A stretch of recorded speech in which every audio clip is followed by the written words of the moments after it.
Okay, today we'll be discussing Unit 2.5, the IT Theory LB Handbook. Okay, so this unit handles about common file types and extensions.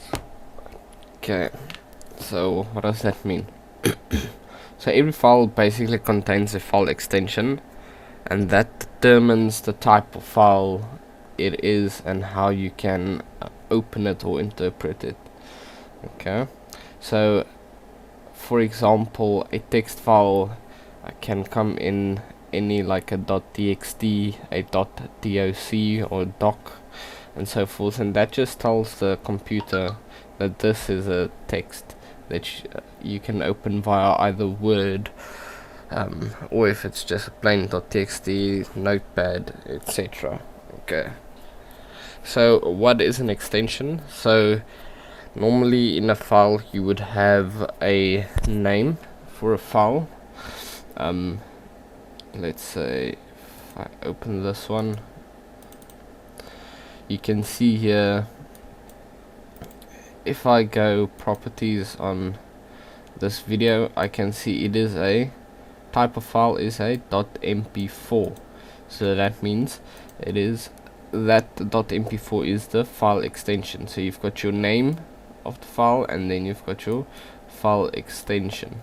Okay, so some types of extensions, I'm gonna go through it and all of the file types that you basically need to know. Okay, so first up we've got a .zip, .rar and .7z. okay, so this is a type of compressed file, and application to open it. So .zip would be WinRAR, WinRAR can open zip and RAR, and 7zip will go with 7z. So what is a compressed file? So it's basically a file that has been compressed into, let's say, one folder that just take up a little bit less space than previously before. If you've got the correct compression equipment, you can significantly cut on space usage. Okay, then we've got a MDB and a .accdb. This is of the file type database. Okay, some applications to open it includes Microsoft Office and LibreOffice Base. So what is a database? A database works like basically spreadsheets, except the sheets is basically called tables.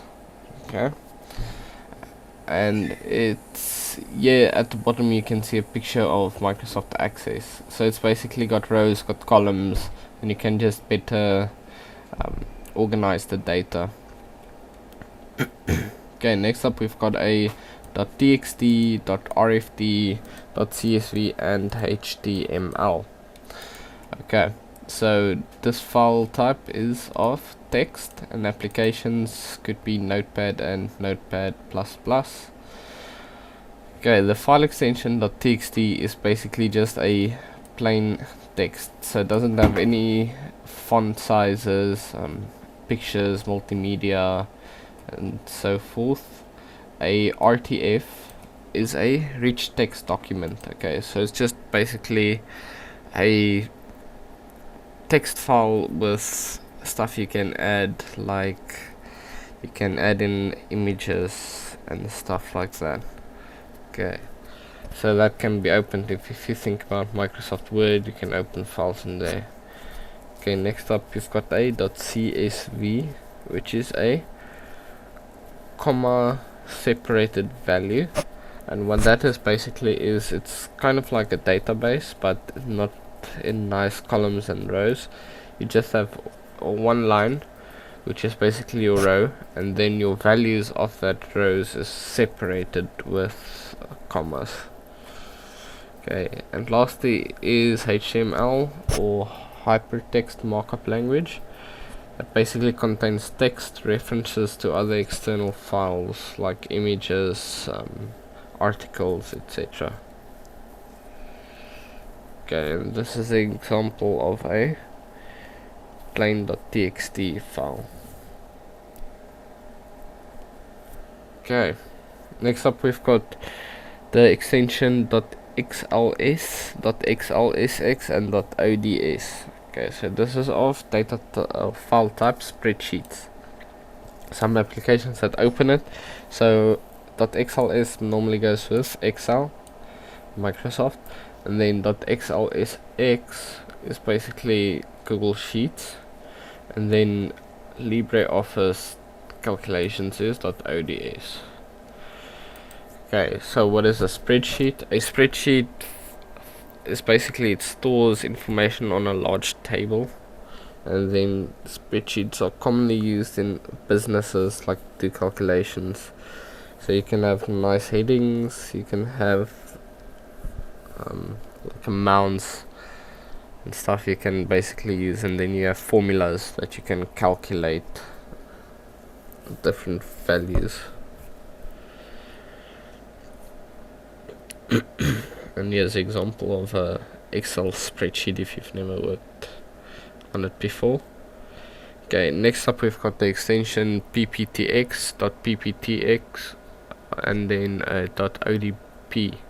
Okay, this is of a file type presentation, and applications are open it. So .ppt would be Microsoft PowerPoint, .pptx would be Google Slides, and ODB is again this LibreOffice Impress.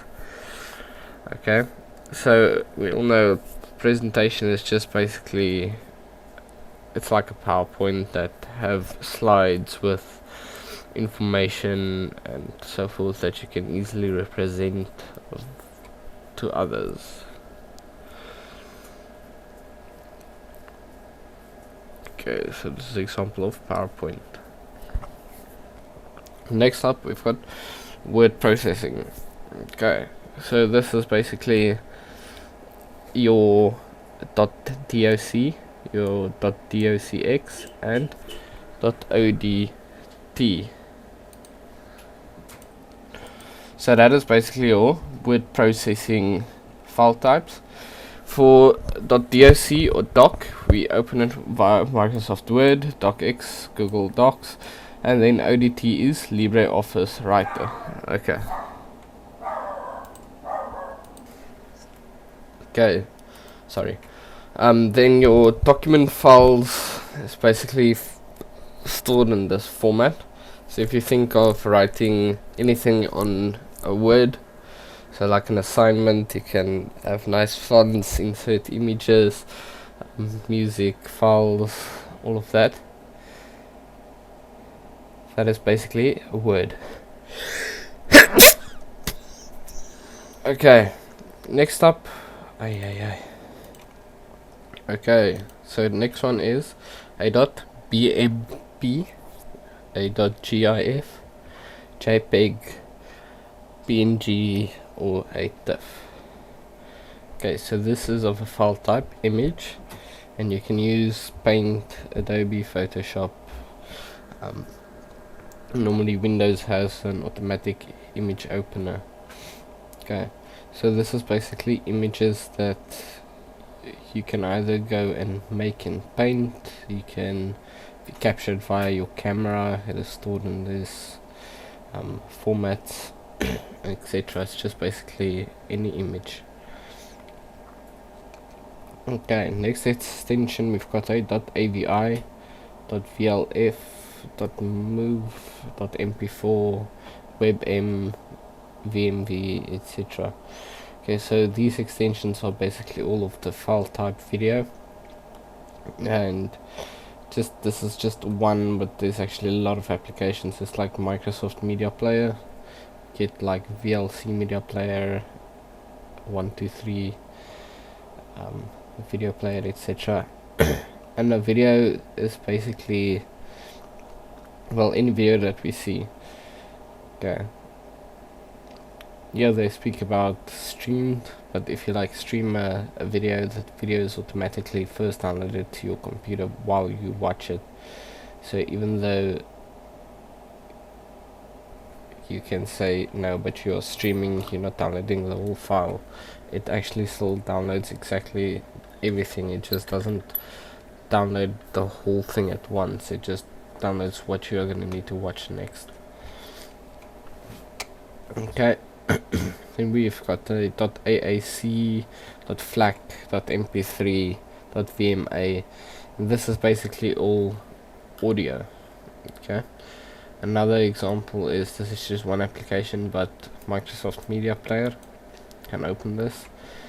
And here they also talk about just compression of audio files. Okay, so audio files, we know any like music, recording, etc. you can listen to.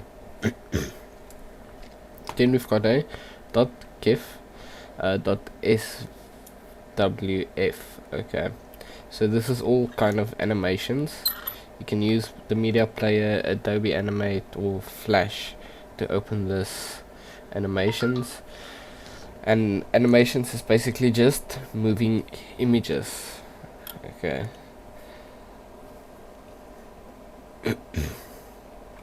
Next up, we've got fonts. That is a .fnt, .bfb, .otf, etc. This is the type of fonts that you can actually download and install in, let's say, Microsoft Office. So a font is just basically the way your text will appear, or the style. If you look here at the right bottom side, this is basically all types of fonts you can load onto your document writer.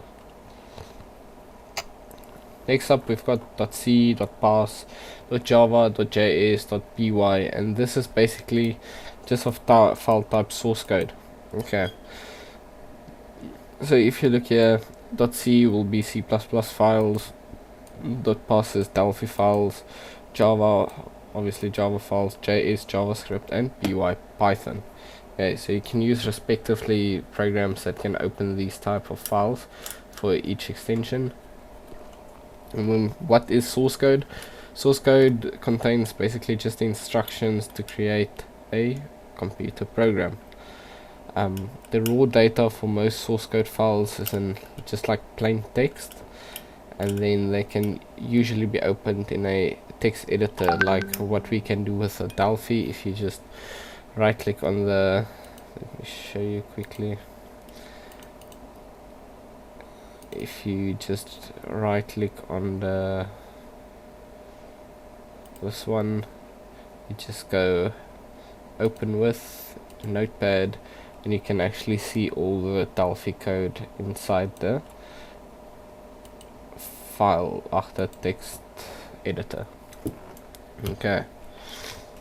Then we've got object code, so we've got a DCU, a OBJ. This is basically object code. You can use respectively Delphi and C++ to open these two. And then it's just object code is basically machine language that is the central processing unit can understand, basically. And then a compiler produces object code when it translates the programming source code. Then we've got a .exe, which is basically an executable. You can, in this case, they're just referring to Delphi application, but this is basically any application that runs when you double click on it. Okay, so a executable file launches an application or program. Okay, another example, we've got this one here. This project 2 is a .exe. You can see it's a file type application. Okay, then we've got shared libraries, so a .dll, .lib, and this is basically shared libraries which you can open via Microsoft Windows, Mac OS, Linux. So it's basically your operating systems. And it just says, what is shared files? Shared library files contain several useful instructions that your programs use. Rather than including these instructions in a single executable, they are saved as separate files so that the instructions can be used by more than one program at a time. Okay, and that is it. And then you just have to do activity 2.6, 2.6.1 to 2.6.10.